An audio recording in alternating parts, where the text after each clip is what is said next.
Six Nations, round 4, team of the week. Let's go through 15 of the best players from the penultimate round of the competition. You guys can let us know your thoughts on who stood out, and we'll go through a few honourable mentions at the end. Front row, we have to start with a French prop in Cyril Bay. French scrum was on top against Wales, that's putting it mildly, and Cyril Bay was certainly a big part of that. I think the Welsh scrum conceded at least, I want to say 3 penalties. So it got the French guys some points.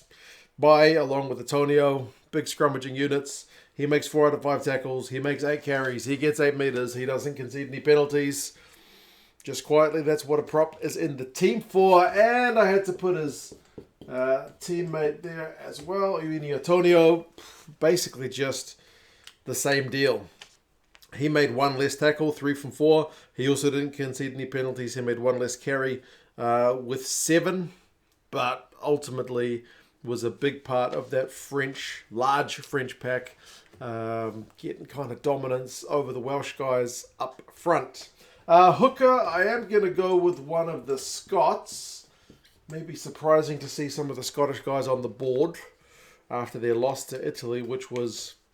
reading some of the comments, to put it mildly, very disappointing for Scottish fans. Scottish fans have been very quick to congratulate the Italians, but boy are they disappointed with their own side. But George Turner, I thought, he just stood out, man. I mean, he had more defenders beaten than any of the hookers this week with 3. He had more run meters than any of the hookers this week with 37. He managed 10 carries. Their line-out operated at 100%, which helped set up a couple of maul tries. He's got 16 from 17 tackles. Did I mention that's the most of any hooker this week?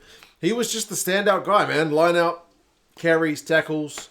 It's basically what you're there for. He did concede 1 penalty when he had a big old carry, got himself isolated away from his teammates, but yeah, apart from that, I thought he had a pretty good outing in what was a disappointing day, like I mentioned. Locks, I'm going to have to go with one of the English guys in George Martin. He's a beast of a man, isn't he? He just loves smashing into people. He got 14 from 17 tackles, which is certainly among the top guys in that English squad this week. 4 passes and an offload, beats a defender, has 6 carries, doesn't concede any penalties, which is a big thing, but him just smashing into people, that's basically what you need. Up against that Irish pack, you need to front up with the forwards, and George Martin kind of exemplifies that. So, yeah, I think it was kind of it'd be an interesting one to see how England's campaign would have gone if he'd been fit right from the start. I'm not saying one lock is going to make all that much difference. Obviously, it's a big team game, but yeah, I felt like he looked the business in the second row for England this week. And I am going to put one of the Welsh boys alongside him and Adam Baird. Adam Baird started alongside Rowlands this week in the Welsh second row. And he was another kind of tackling machine. 15 from 17 is right up there. He wins a turnover. So defensively very sound up against, as I said, a very big French pack. He even gets a try assist where...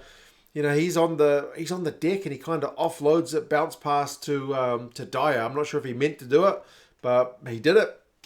Quick thinking, otherwise he was potentially going to get turned over, and it led directly to a try. 3 carries, 3 meters is not that much to write home about, but making a ton of tackles, setting up a try, and not conceding any penalties is a pretty good day at the office for Adam Baird. Loose forwards, I am going to go with the Italian guy whose name I don't really get to say on YouTube because it flags as a swear, but Sebastian, whose name is on the board. Just massive work rate on the guy. He's kind of like George Martin. That's what he does. He's always looking. He's always organising the defence. He's looking for defensive reads. He's putting in big tackles. He makes 11 from 11, so 100% from him. And he's just Johnny on the spot, man. Like, I think the Varney try came from, who had the initial line break? Was it Vincent? And then, like, the first guy to arrive at the ruck is Sebastian, whose name I'm not going to say, because then, he's able to kind of pick and go to make sure the rest of the forward pack's able to arrive. And then he does it later, I think, just before Varney scores. So, yeah, he's Johnny on the spot, which is what you need. You need guys to run hard and kind of empty the tank. So he exemplifies that. 17 metres, 2 defenders beaten, 11 carries, doesn't concede any penalties. Like I mentioned, makes a ton of tackles, and I thought he played pretty well. Didn't get as many tackles as the captain, Michele Lamaro, he tops the Six Nations for tackles. He is just leading from the front, as I've mentioned many times. I do love, as I've also mentioned many times, seeing him get to give a winning interview, because so many times we've seen him looking miserable. They've been competitive for a while and the score's blown out, or they've been unlucky to lose it or something. To see him give a winning interview is kind of nice. I used to feel a little bit, not to the same degree, but Michael Hooper would often stand out for Australia and then have to give this miserable interview after losing. Michele Lamaro kind of had that same vibe, but he gets a win. 26 out of 28 tackles is an amazing, amazing shift. He even, like the first tackle of the game, I think, when Christie has that carry and then he gets pinged at the breakdown because I think Menoncello gets over the ball. It's Lamaro making the tackle. Like from start to finish, he just leads from the front. 7 runs, 18 metres, 6 passes, doesn't concede any penalties. Does have a couple of turnovers conceded, but ultimately, yeah, he's the kind of guy you want leading your team around the park. And then I think everybody will be picking Ben Earl. He is in the form of his life from number 8 for England. He looks pretty much like first name off the team sheet right now. Like his stats are just incredible. He gets a try. I mean, he gets around Bundy Aki, which is not an easy thing to do. Bundy Aki is defensively pretty sound, likely to get turnovers and whatnot against you, but he went around him a bit too easily, I guess, for Bundy. But Ben Earl's a good player. He's very mobile. 20 runs, 99 metres. I think they initially had him at 100, but they've obviously docked him some metres when they've reevaluated the game. A clean break, beats 8 defenders, which is an incredible shift this week. 3 passes and offload. And then also one of England's top tacklers with 12 from 13. He wins a turnover, doesn't concede any penalties, just genuinely doing a bit of everything. Incredible. I'm watching his post-match interview where he talked about how they've said this is the worst England side ever and whatnot. Yeah, he clearly, wanted to silence some of those critics anyway. So that's your 4-pack. Halfback, I went with and it was a tough call because there was a few good halfbacks this week. The Frenchman, Nolan Le Garec, looks promising, eh? He's looked promising in the top 14 and Champions Cup and whatnot for a wee while. He's finally getting his chance at test level, and he finally gets a start ahead of Luku. And he probably will retain that spot, I would imagine, based on that performance anyway. It'd be pretty hard to drop him. He gets a try, which is a nice little snipe. It's what you want. You want confident 9s who are going to keep, defenders guessing as to whether they're going to spin it or potentially run. 6 runs, 13 metres, beats a defender, 72 passes, and just quick ball, man. It was not always quick, but when they were getting it quick, it was really hard for the Welsh defenders to live with. He makes 4 from 4 tackles. That crazy around the back pass was just insanity. So very confident young man. And seems to have the skill set to back it up. Number 10, I went with the Italian number 10, Paolo Garbisi. Why does the ball keep falling off his kicking tee? It did it again to him, but he didn't miss this time. A little bit less pressure. Early kick for the Italians. Again, falls off the tee, but he slots it. Finishes with 2 conversions, 3 penalties. So finishes with 13 points. So a big contribution to that Italian win. Likes to carry sometimes. 7 runs, 17 metres. Likes to pass a bit more. That's kind of why he's in the team. 20 passes, including a try assist, which came from a kick. He's adept at kicking from hands as well. Kick through for Lewis Liner. 10 from 11 tackles. Is defensively pretty sound. So I think a good all-round game from the Italian number 10. He does have a couple of turnovers conceded, but that's not totally kind of unsurprising for a guy who gets as many touches as number 10 does. Midfield, I went with another Englishman, and Ollie Lawrence was quiet the week before, but this week looked really commanding. Bagged himself a try, almost got a second one, but it was chalked off, by the review. But gets a try, which is pleasing. He gets 5 carries, 36 metres, beats a couple of defenders. So not like earth-shattering numbers, but certainly getting some good go forward. And defensively, 14 from 15 tackles. That's what you also want to see when you have the likes of a Bundy Aki and a Robbie Henshaw coming at you. 2 passes and offload. He does concede 2 penalties. One of them is a really silly one at the breakdown, which he should have left alone, but ultimately really, really positive contribution from him.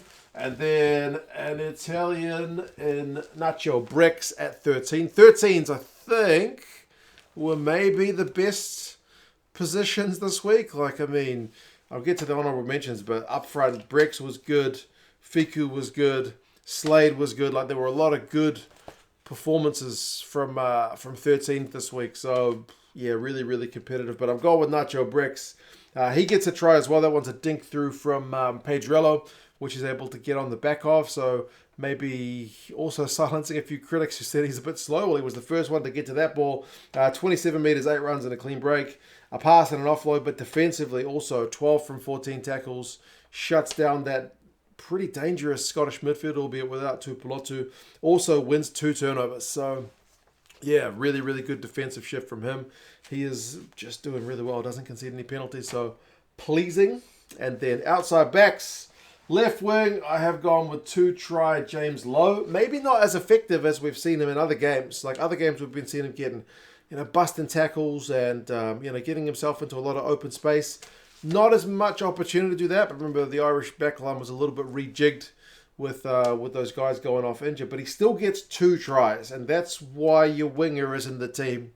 It's all well and good to do a bunch of other stuff, but if you can't finish when you've got that opportunity to finish, you probably shouldn't be in the position. And he finishes 2 chances, and he makes them look relatively straightforward, but they were both pretty tricky ones. I mean, the first one is a real athletic finish to make sure he beats his man, gets the ball down, doesn't hit touch, doesn't get the ball into touch.